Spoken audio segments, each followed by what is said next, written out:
Барлықтарыңызға сәлем, сіздермен Ылжанай. Мен бүгін сіздерге жаңа рецепт ұсынғым келеді. Бұл рецепт, яғни етті пирогтың рецептісі.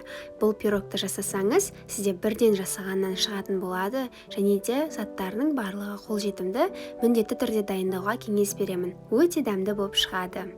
Ол үшін қажетті заттар: ұн, қант, сүт, су, ашытқы, тұз және де ерітілген сары май. Барлық ингредиенттер қажет мөлшерде төменде описаниеде толық көрсетілген. Енді дайындауына келетін болсақ, ең алдымен таза ыдысқа ұнды осылай ситыдан өткіземіз. Ұнның барлығын емес, тек жарты бөлшегін ғана осылай ситыдан өткіземіз де, жартысын кейінге алып қоямыз. Содан соң оған қантты қосамыз, ашытқыны саламыз,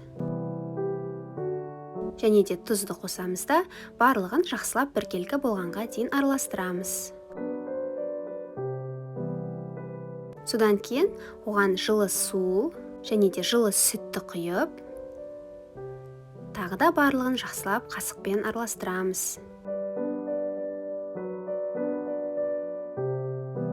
Содан соң мына алып қалған жарты ұнның барлығын қосып тастаймыз. Және содан кейін ерітілген сары майды соңынан қосып, барлығын әуелі қасықпен араластырамыз. Қасықпен араластыру ыңғайсыздық тудырған кезде осылай қолмен жұмсақ қамыр илеуіміз қажет болады. Барлығы біркелкі болғанға дейін жақсылап қамырымызды илеп аламыз.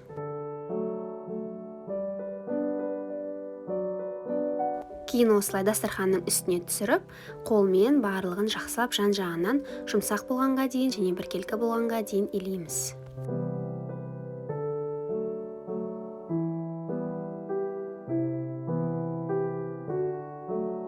Мінекей қамырымыз дайын болды, жұмсақтығы осындай болуы қажет.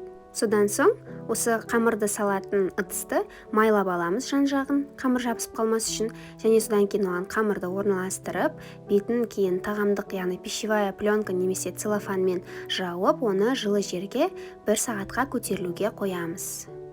Содан соң начинкасын дайындаймыз. Ол үшін қажетті заттар: фарш, картоп, пияз, тұз бен бұрыш және күнбағыс майы.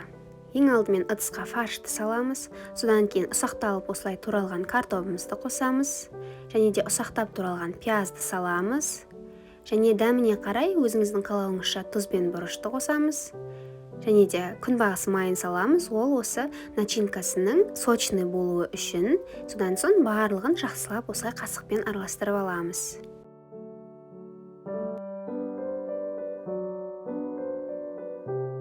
Мінекей начинкамыз дайын. Енді біздің қамырымыз 1 сағат өтіп көтерілді. Қарайық қалай болды екен. Көріп тұрғаныңыздай мөлшері 2 есе көтерілген, және де осындай жұмсақ әрі воздушный, яғни іші ауаға толы. Содан кейін алып, оны осылай барлығын бір рет бастырып шығамыз. Және де оны ыңғайлылық үшін осылай столдың үстіне қоямыз да, барлығын тағы да басып аламыз. Және де ол қамырды 2 бөлікке бөлуіміз қажет. Яғни бір бөлігі екіншісінен шамалы ғана үлкендеу болуы қажет, екіншісі кішкене болса болады. Содан соң осы пирогты пісіретін форманы дайындаймыз. Ол үшін мен противеннің үстіне пергаменттік қағазды және де осындай кольцоны орналастырып қойдым. Сіз өзіңізде бар дөңгелек форманы қолдана берсеңіз болады. Мен диаметрін 22 сантиметр қылдым. Содан кейін жаңағы үлкен бөлікті қамырды алып, оны осылай дөңгелек етіп жайып аламыз, және де қатты жұқа болмауы қажет. Көріп тұрғаныңыздай қалыңдығы видеодағыдай болуы қажет. Содан соң оны жайып болғаннан кейін осылай форманың түбіне орналастырамыз, және жан-жақтарын осылай етіп барлығын тегістеп біркелкі етіп орналастырып аламыз.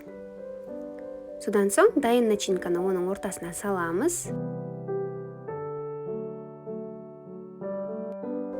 Барлығын салып, оның үстінде біркелкі етіп орналастырамыз. Және де жаңағы қалған кішкентай қамырдың бөлшегін оны да дөңгелек етіп жайып аламыз да, осылай пирогтың бетін жауып, барлығын орналастыруымыз қажет.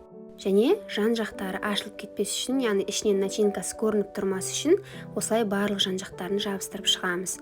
Ыңғайлылық үшін мына кольцоны алып тастай тұрсаңыз болады. Егер сізде кәдімгі форма болса, алмай-ақ осылай жабыстыра берсеңіз болады. Асты мен үстіңгі қамырларын, яғни жабыстыруымыз қажет. Мінекей мен кольцоны алып тастадым.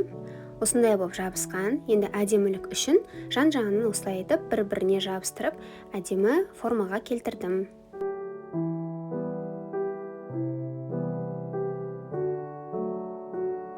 Содан соң осы дайын пирогтың ортасын осындай дөңгелекпен кесіп алып тастадым. Және де бетіне жұмыртқаның сары уызын жағып шығамыз. Және бетіне осындай узор қалдырып шықсаңыз болады. Оны вилкамен қалдыруға болады, немесе менікінде осындай әртүрлі насадкаларды қолданып, әдемі етіп бетіне узор салып аламыз. Және содан кейін кальцоны сыртына жауып, 180 градус қызып тұрған пеште 1 сағат бойы пісіреміз. Пирогымыз пеште 1 сағат бойы пісіп дайын болды. Содан кейін кальцоны алып тастап, жылы күйінде кесіп дастарханға берсеңіз болады. Бұл пирогты жылы күйінде жеген өте дәмді болып шығады. Сіздерге міндетті түрде дайындауға кеңес беремін. Видеом ұнаса, лүпіл басып пікір қалдырып кетіңіздер. Және де менің инстаграм парақшама тіркелуді ұмытпаңыз. Рахмет!